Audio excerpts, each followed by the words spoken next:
हाँ जी बच्चों, आगे देखिए। हमने अभी तक क्या पता किया है कि कौन कौन से टेंसेस के पैसिव होते हैं, कौन से के नहीं होते हैं।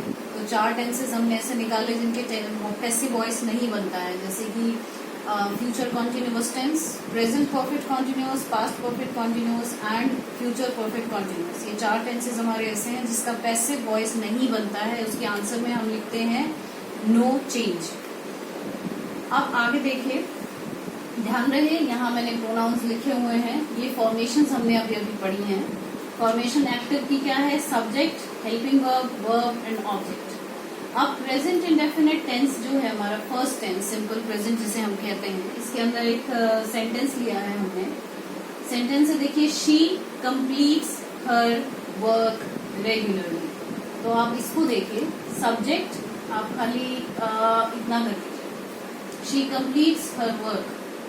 अब सब्जेक्ट है शी, फिर हेल्पिंग वर्ब इसमें नहीं है, मैंने आपको बताया था। प्रेजेंट इंडेफिनिट टेंस के अंदर हम सब्जेक्ट के सीधा बाद फर्स्ट फॉर्म लगा रहे होते हैं, साथ में SAIS भी लगता है। तो ये 2 टेंस हमारे ऐसे हैं जहां आपको हेल्पिंग वर्ब नहीं मिलेगा, उसके बारे में मैं साथ में बता रही हूँ। जो हमने चेंज वाली लिस्ट लिखी थी उसके अंदर हमने लिखा था डू, डज या first form of the verb, ये सीधा आपको सेंटेंस के अंदर दिखता है। तो आप समझ जाएंगे कि वो सेंटेंस प्रेजेंट इंडेफिनिट का है। तो हमने ऐसा ही सेंटेंस लिया है, सब्जेक्ट है, फिर हमारा first form of the verb है, उसके बाद ऑब्जेक्ट लगा हुआ है, ऑब्जेक्ट है हर वर्क। तो शी कंप्लीट्स हर वर्क, इसको हम पैसिव वॉइस में चेंज करेंगे। पैसिव में हमेशा ही आपको हेल्पिंग वर्ब लगाना है। पैसिव की हमारी फॉर्मेशन वही रहेगी जो हमने अभी अभी पढ़ी है, subject plus helping verb, third form, by, object. तो अभी हम सबसे पहले सब्जेक्ट लिखेंगे, इसका हम पैसिव वॉइस बनाएंगे। सब्जेक्ट कैसे लिखें? जो यहाँ ऑब्जेक्ट है वो सब्जेक्ट हो जाएगा, हर वर्क। तो ये हर वर्क ऑब्जेक्ट है, तो ये सिंगल प्रोनाउन नहीं है। तो प्रोनाउन होता तो हम इसकी ऑब्जेक्टिव फॉर्म को सब्जेक्टिव बना देते हैं। अब टोटल ये प्रोनाउन नहीं है, हर वर्क, तो यहाँ हम इसको यूं का यूं लिख देंगे, हर वर्क। अब यहाँ पर जब हम पैसिव बनाते हैं प्रेजेंट इंडेफिनिट में तो इज, एम या आर का यूज करते हैं। तो हर वर्क सिंगुलर सब्जेक्ट है, तो इसके साथ हम लगाएंगे इज। उसके बाद है थर्ड फॉर्म, कंप्लीट की थर्ड फॉर्म होती है completed, her work is completed. फिर आता है बाय, और बाय के बाद आता है ऑब्जेक्ट। ऑब्जेक्ट कहाँ से लाएं? एक्टिव वॉइस के सब्जेक्ट से। एक्टिव वॉइस का सब्जेक्ट है शी। अब शी का ऑब्जेक्टिव फॉर्म क्या है? यहाँ हमने लिखा है शी का ऑब्जेक्टिव फॉर्म है हर, तो bye her. Here is passive voice of this sentence. तो इस तरीके से हम बनाएंगे। इसी का अगर नेगेटिव सेंटेंस हमको मिलता है, जैसे शी डज नॉट कंप्लीट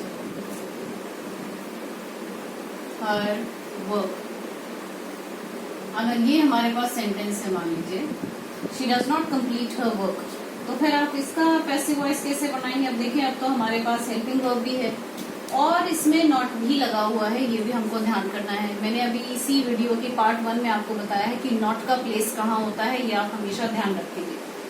तो ये यहाँ पर लगेगा पहले सब्जेक्ट। सब्जेक्ट कहाँ से लाएं? ये ऑब्जेक्ट को हम यहाँ सब्जेक्ट बना देंगे, हर वर्क। अब डू, डज है, डू या डज को हमें इज, एम, आर में चेंज करना है, तो इसके साथ हम लगा रहे हैं इज।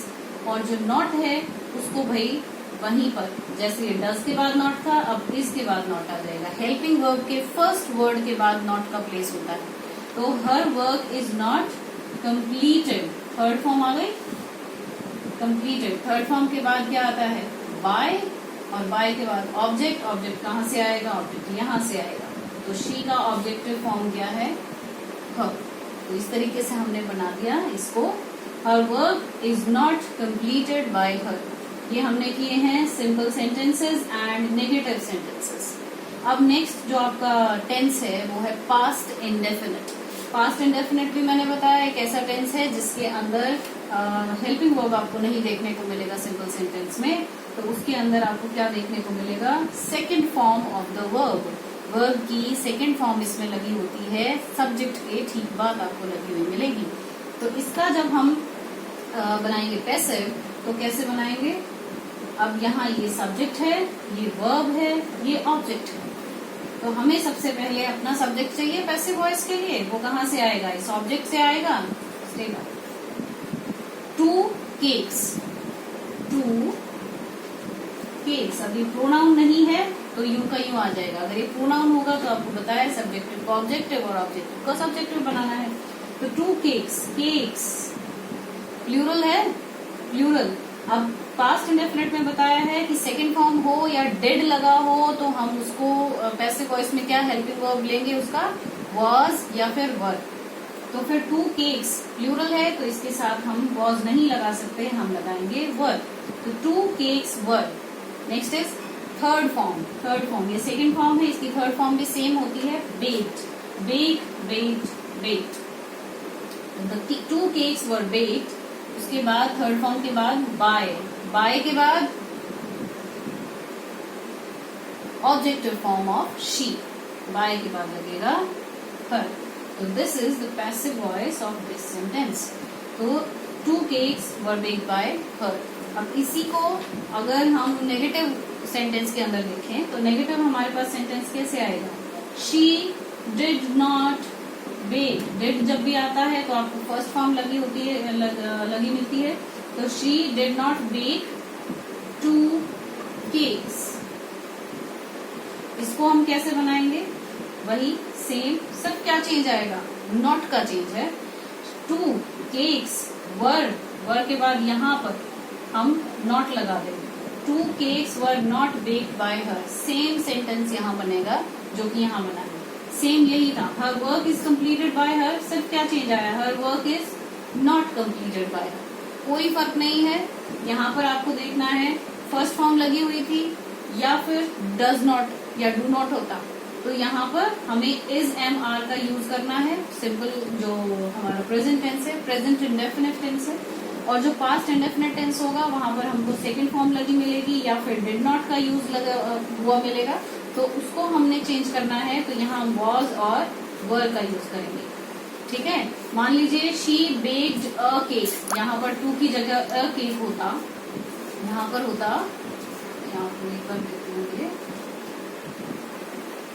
अगर यहाँ पर होता शी बेक्ड अ केक तो ये सिंगुलर हो जाता, सिंगुलर सब्जेक्ट होता तो यहाँ पर हम लिखते केक इज, सॉरी ये पास्ट है, तो a cake was baked by her, और she did not bake a cake तो a cake was not baked by her.